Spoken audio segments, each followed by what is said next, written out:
Investigations are underway into the White House Correspondents' Dinner shooting. That's where we're starting the 7 from the Washington Post. I'm Hannah Jewell. It's Monday, April 27th. Let's get you caught up with today's 7 stories.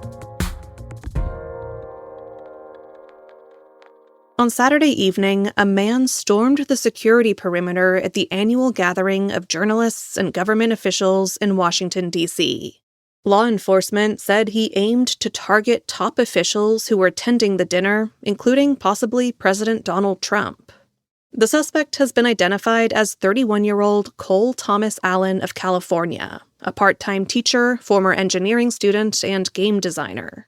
Minutes before the shooting, Allen sent a message to his family apologizing for what he said he was about to do and railing against Trump administration policies. He called himself a friendly federal assassin.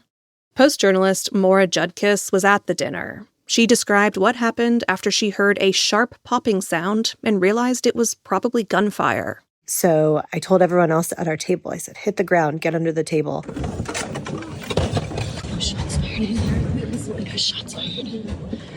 The room got very, very quiet. People were whispering from under their tables. We could hear commotion as Secret Service and other federal agents rushed the room, presumably evacuating some of the cabinet members and also trying to secure the space. They started throwing chairs around. A woman underneath my table got hit in the back with a chair really badly as someone shoved it.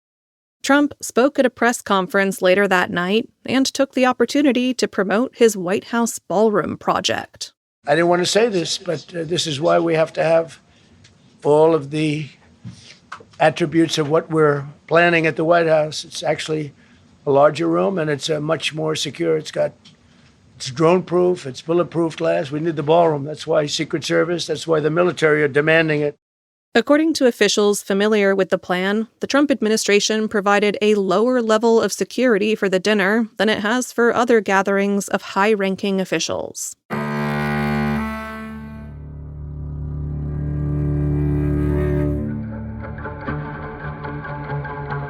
Britain's King Charles III is scheduled to begin a rare state visit to the U.S. today. That's our second story. The long-planned royal visit had been intended to showcase Anglo-American relations 250 years after the Declaration of Independence. But the timing has turned out to be a little awkward. That's because the visit comes in the middle of one of the sharpest fights between Washington and London in generations.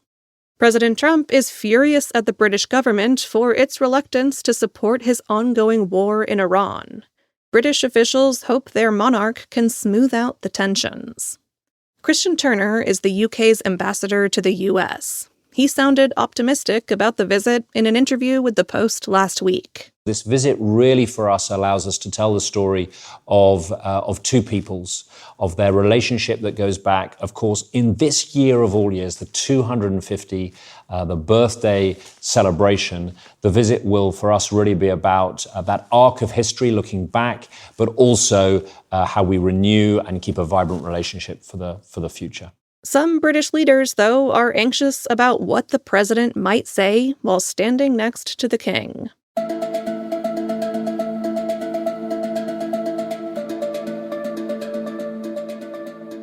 Number 3.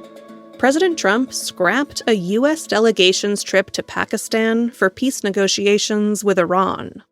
On Friday, the White House announced that a U.S. delegation would travel to Islamabad to talk in person with Iranian officials. The group would include Special Envoy Steve Witkoff and Trump's son-in-law, Jared Kushner.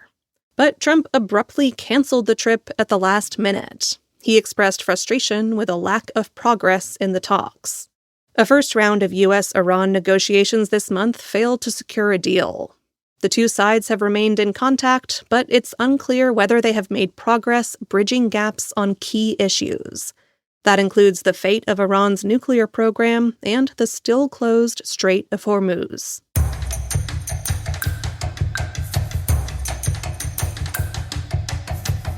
Number 4. Trump officials are hiring deportation judges with less training and experience. The Trump administration began firing immigration judges on the first day of the president's second term. More than 100 were fired, and some believe it was simply because they had been hired by former President Joe Biden. But now, a massive backlog in immigration cases is slowing down Trump's goal of deporting 1 million immigrants each year. So the administration has been on a hiring spree. More than 140 new judges have been hired. 2/3 of them have no stated experience in immigration law. Among them are a divorce lawyer who has vowed to fight exclusively for the rights of men, a defense attorney for January 6th rioters, and a judge who once denied a gay man humanitarian protection because he didn't look, quote, overtly gay. Some judges who were fired fear that Trump is stacking the courts with loyalists under pressure to carry out a single goal: deporting immigrants.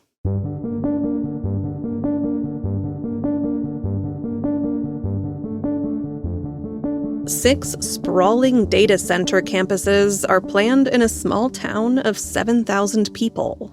That's our fifth story. In Archbold, Pennsylvania, residents are fighting back against data center projects that are set to take up about 14% of the town's land. That's roughly the size of 51 Walmart supercenters. For years, developer plans to make Archbold a hub for data storage went mostly unnoticed. Their supporters claim the centers are necessary for economic development. But when news about zoning changes to make way for the centers spread, people began organizing on social media. A Facebook group opposing the centers now has nearly 10,000 members, more than the local population. And so far, 4 council members who supported zoning amendments to make way for the centers have resigned. This local showdown could have national implications. It's a test of whether local activists can stop massive projects of this kind.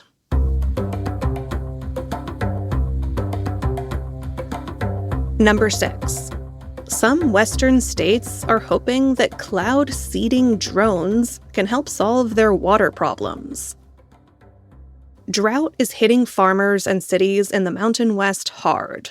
So Utah and Idaho are paying millions of dollars a year to the startup Rainmaker to try and help alleviate it.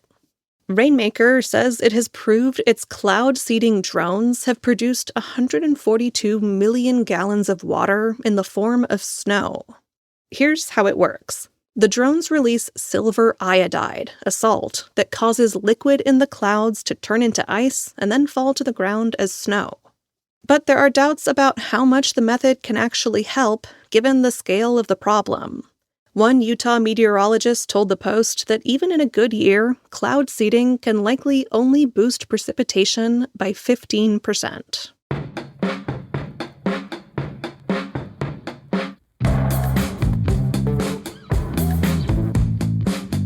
And at number 7, a technique known as habit stacking can help you reach your goals. Habit stacking has gotten a lot of attention in recent years. It's a method of linking a new habit you're trying to form to an existing habit, like adding meditating or drinking water to your routine just after you get out of the shower each morning. Proponents say it works because it builds in reminders to perform a new task. It also encourages consistency and focuses on small, achievable changes. You are a lot more likely to achieve a tangible goal of doing 20 push-ups or a quick jog around the block than a vague, big goal like simply getting in shape. If you want to try habit stacking, the key is to choose a habit that is realistic, and then figure out which existing habit to tie it to. For more tips on how to make it happen, follow the link at the end of today's newsletter. Find that where it always is, in our show notes.